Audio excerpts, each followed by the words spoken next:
Hola, ¿qué tal? Bienvenidos a los desempaquetados de javiergutierrezchamorro.com. No voy a volver a cometer el error, no va a ser una sorpresa, ya lo habéis leído en la descripción, así que ya sabéis de qué reloj se trata y de qué marca. Sin embargo, fijaros, lo que tengo aquí es un Seiko Monster de tercera generación con la esfera naranja, algo que os puede parecer común hoy en día entre los relojes de buceo, pero precisamente ahí está la sorpresa, porque lo que tenéis aquí, que ahora vamos a desempaquetar, es el primer reloj que se concibió con un estudio explicando por qué las esferas naranjas eran lo mejor en el mundo de buceo. Bueno, ya veis aquí, Doxa 1889.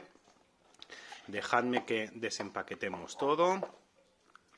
Bueno, aquí tenemos la dotación, un manual de instrucciones que vamos a examinar así por encima, la garantía en diferentes idiomas. Bueno, muy acuático, muy acorde con la marca.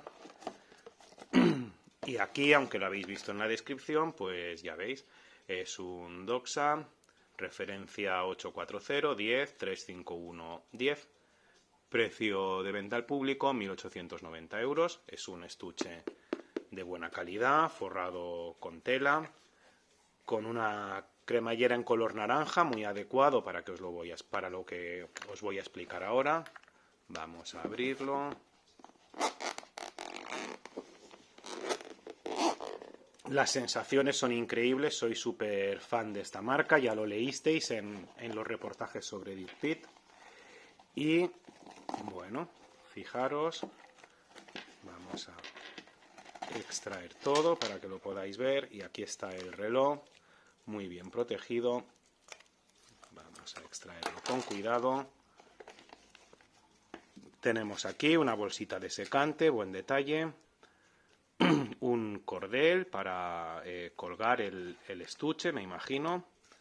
Y bueno, para que no moleste, lo vamos a dejar por aquí. Entonces, con el reloj en la imagen, dejadme que os explique primero.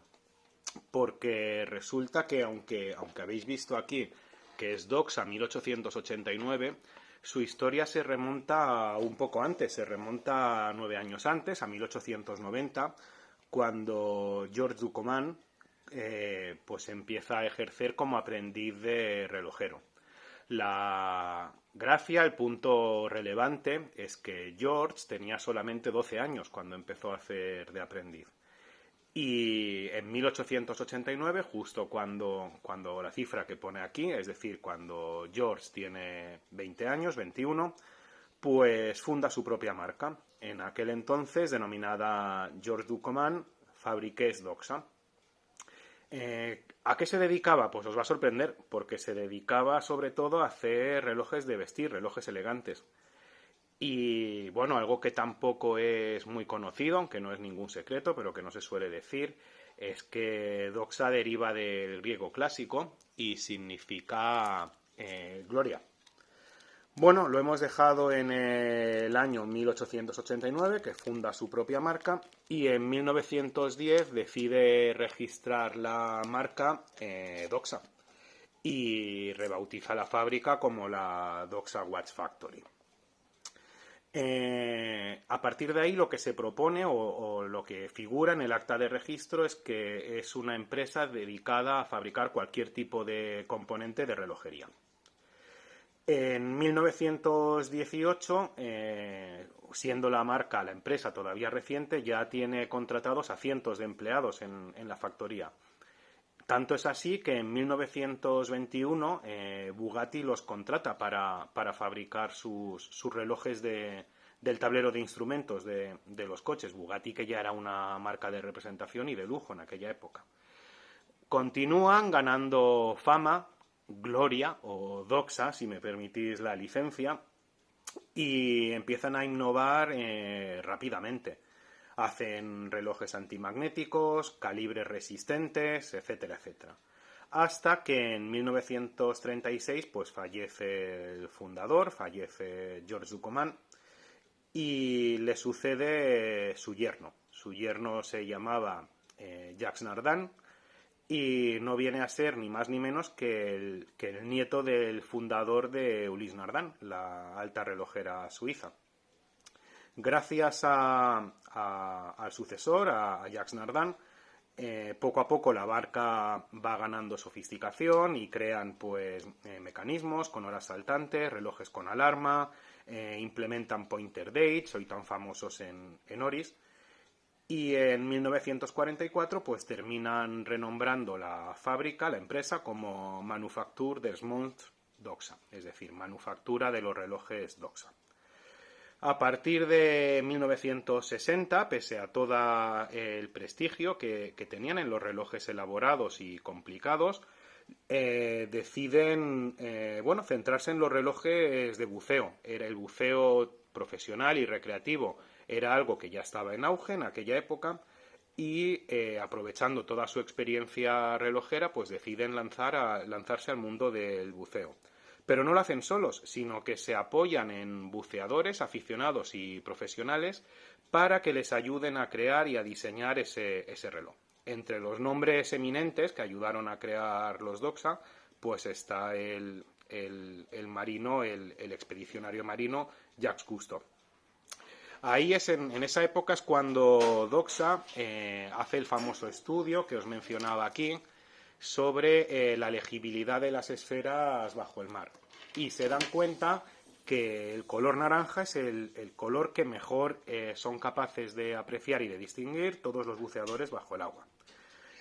Lo encuentran lo más eficaz, así que apuestan por ese color de esfera en su primer lanzamiento. Y su primer lanzamiento, en cuanto a relojes de buceo, llega muy rápido. En 1967, cuando lanzan el Doxa Sub 300, que todavía hoy está en el catálogo, ¿no? Con la misma referencia, manteniendo sus características y su línea, aunque bueno, es un reloj diferente y actualizado, ¿no? Ya existían antes relojes de buceos, antes del Sub 300, pero eran relojes orientados al mundo profesional y militar. Y Doxa pues pasa por ser el primer reloj de buceo accesible a la mayoría de clientes. Ese Sub 300 se mejora, se cambia y 2 años después, en 1969, lanzan el Sub 300T, al que llamaron el Conquistador. Y ese sí que es el primer reloj destinado al público de buceo que incorpora válvula de escape de helio. Para que os hagáis una idea, en Rolex no la montaría hasta 1971, es decir, 2 años después. Y justamente esto que tenemos aquí es un Doxa Sub 300T, es decir, es el heredero de ese reloj de 1969 actualizado. Vamos a continuar con la historia porque en 1968 Doxa se integra dentro de Synchron Group junto a Cima, Ernest Borel y otras marcas. Synchron se extingue en 1980, pero misteriosamente Synchron S.A. reaparece en 1990 y hacen relojes muy al estilo Doxa. De hecho, su 70s Military se parece mucho a los nuevos Doxa Army, pero bueno, ese es otro tema. Continuemos, porque después de eso, después del 68 que decíamos y antes de 1980 en que cierra Synchron, en concreto en 1978 Montres Doxa, junto a las marcas que formaban parte antes de Synchron, Ernest Borel, Aureol, son adquiridos por Aubry Frères, que a su vez en 1997 lo venden a la familia Jenny.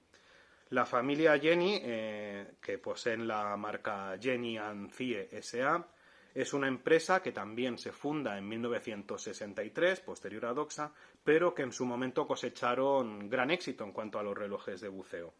A día de hoy, Doxa sigue siendo propiedad de Jenny & Cie, y tanto es así que Doxa ha eclipsado los relojes Jenny, que dejaron de producirse hace tiempo.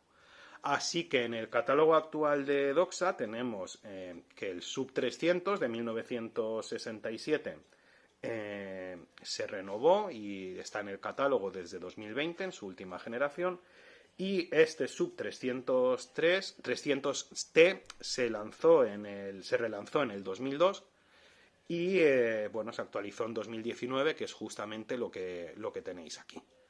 Bueno, espero que os haya gustado la historia y ahora toca un poco que veamos el reloj.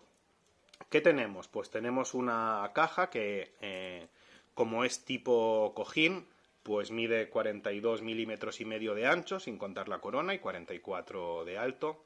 Es decir, por estas formas, en principio, el Lac-to-Lac debería ser de 44 milímetros.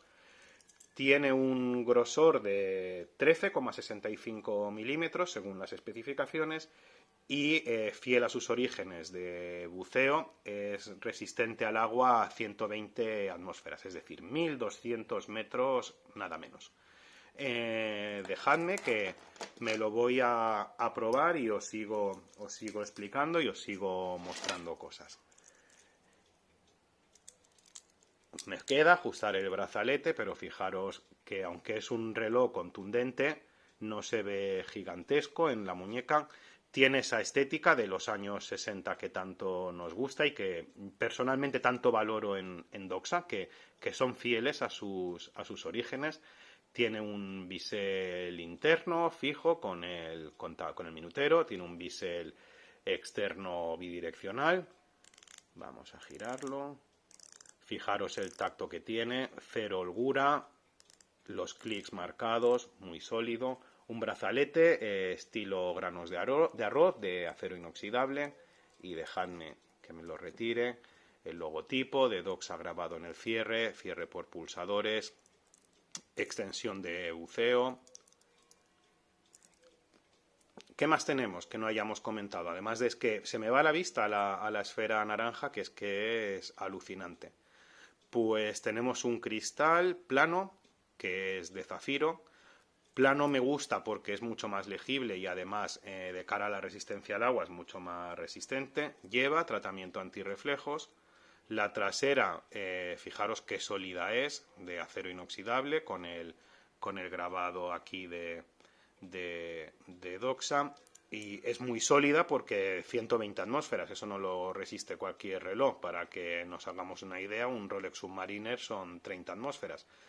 Corona roscada, como habéis visto, espejada, con el logotipo en naranja, que queda genial. Caja espejada por los laterales, es decir, pulida, y cepillada en las partes superiores. Esto que se veía por aquí es la válvula de escape de helio, de funcionamiento automático. Y aunque no se ve qué calibre tenemos, bueno, en Doxa nos dicen solamente que tiene 26 rubíes. En su hermano, el 300, sin la T, es un calibre certificado cronómetro por el COSC. Aquí no nos lo especifican, así que con 26 rubíes y siendo Swiss made, como podéis ver aquí, pues probablemente sea un Selita SW200. No sabemos en qué grado, pero bueno, es un Selita. Veremos a ver qué tal está de lume. Y bueno, al final esto que veis aquí son tablas de descompresión en tiempo, algo muy, muy útil y muy valorado en aquella época. Y aquí lo habéis visto, los inventores de los relojes con esfera en color naranja, que siguen ahí haciendo lo que mejor sabían hacer. Espero que os haya gustado este desempaquetado y la historia. Y nada, suscribiros al canal, que nos vemos en la siguiente. Hasta la próxima.